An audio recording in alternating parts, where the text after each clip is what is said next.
Já estamos de volta com o seu programa Estilo de Vida. E hoje, no bate-papo do dia, vamos falar tudo sobre a otoplastia, cirurgia plástica das orelhas. Essa foi uma sugestão através da telespectadora pela nossa fanpage do programa Rita de Cássia. E para nos explicar mais sobre este assunto, falar tudo a respeito dessa cirurgia, nós convidamos o parceiro do programa Estilo de Vida, o cirurgião plástico Israel Oliveira. Seja bem-vindo, doutor. Bom dia. Olá, Nádia. Bom dia. Bom dia a todos. Bom, vamos conversar sobre a otoplastia, que é a cirurgia das orelhas, né? As dúvidas dos leitores. Então, eles enviaram mensagens, a Nádia colocou em pauta. E o que a gente pode esclarecer sobre a otoplastia? Bom, a otoplastia é o termo técnico da cirurgia das orelhas. Ela é realizada principalmente quando o paciente apresenta aquelas cirurgias que a gente costuma chamar de orelhas de abano, né? Ou orelhas em abano. Mas existem outras formas, outras cirurgias que podem ser realizadas também na orelha. Para diminuição de lóbulo, que é essa parte aqui onde fica o brinco, para correção de fissuras, né, de lesões, quando o brinco rasga a orelha. Então, todas essas cirurgias, elas compreendem as otoplastias, que são cirurgias realizadas na orelha. No caso das pessoas que utilizam algum piercing, alargador e gostariam de voltar a orelha ao normal, é possível fazer a otoplastia? Sim, é possível. Assim, essa cirurgia com os alargadores, com o modismo que se lançou a partir da década de 90 com esses alargadores, foram se desenvolvendo novas técnicas para essa correção, ou seja, a reconstrução do lóbulo da orelha, porque o lóbulo às vezes é completamente destruído. Então a gente teve que desenvolver técnicas para poder reconstruir a orelha. É possível sim, mas cada caso é um caso. Às vezes o alargador é tão grande que destrói completamente a orelha e não tem muito o que se fazer não. É importante buscar a orientação de um médico, conversar antes para saber se é indicado. E por falar nisso, eu vou pedir para a nossa produção colocar a nossa tela interativa número 2 no ar, que nós vamos falar, doutor, a respeito das indicações. Por exemplo, orelhas muito grandes, uma condição para a chamada macrotia, é isso? Macrotia. A macrotia é a orelha grande, né? Então, os termos técnicos científicos, né?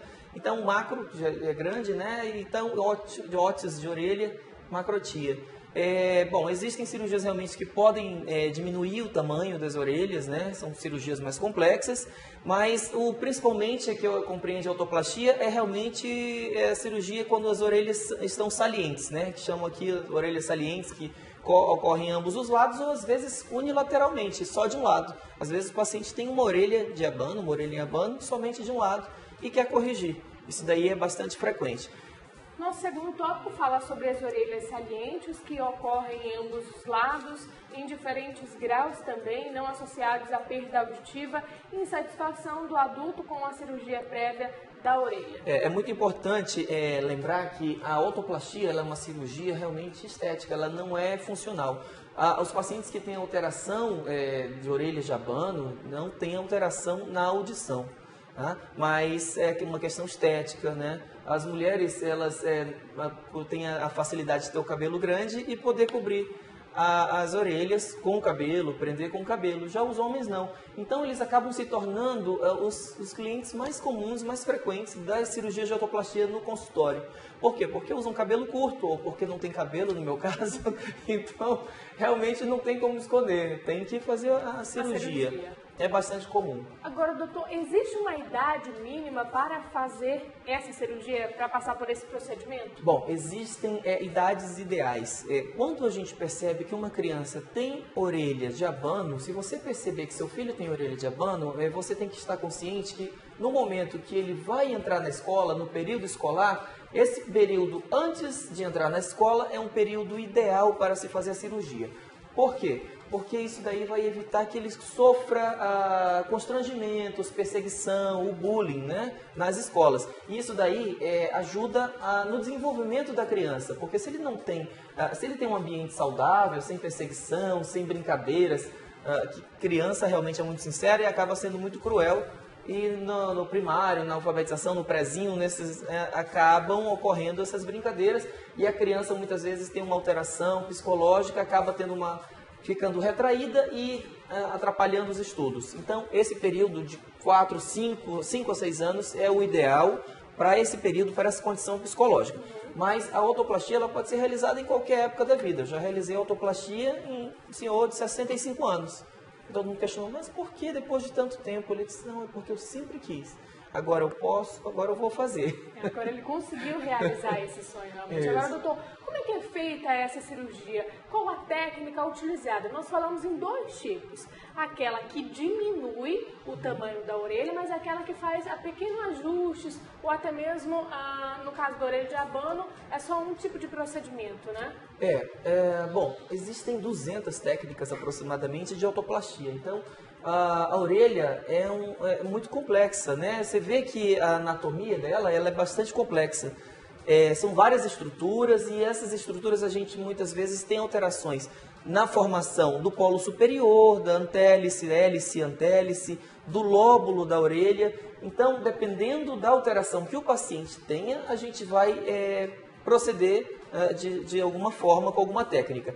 No geral, o que a gente faz realmente é quando a orelha tem um afastamento do crânio, tá? Então, quando tem esse afastamento, a gente pode fazer uma incisão atrás da orelha e fazer a ressecção da concha, essa parte aqui que a gente chama de concha, e diminuir a orelha, ela acaba aproximando a orelha do crânio. Então a gente diminui o ângulo. Só que só diminuir esse ângulo não resolve, porque o polo superior, que é essa área aqui, às vezes tem malformação, ele não é bem delimitado e às vezes ele continua afastado, independente de a gente aproximar a concha. Então a gente tem que trabalhar aqui também no polo superior para ter uma orelha harmoniosa. Às vezes, ano passado, eram realizadas somente cirurgias que faziam correção da concha.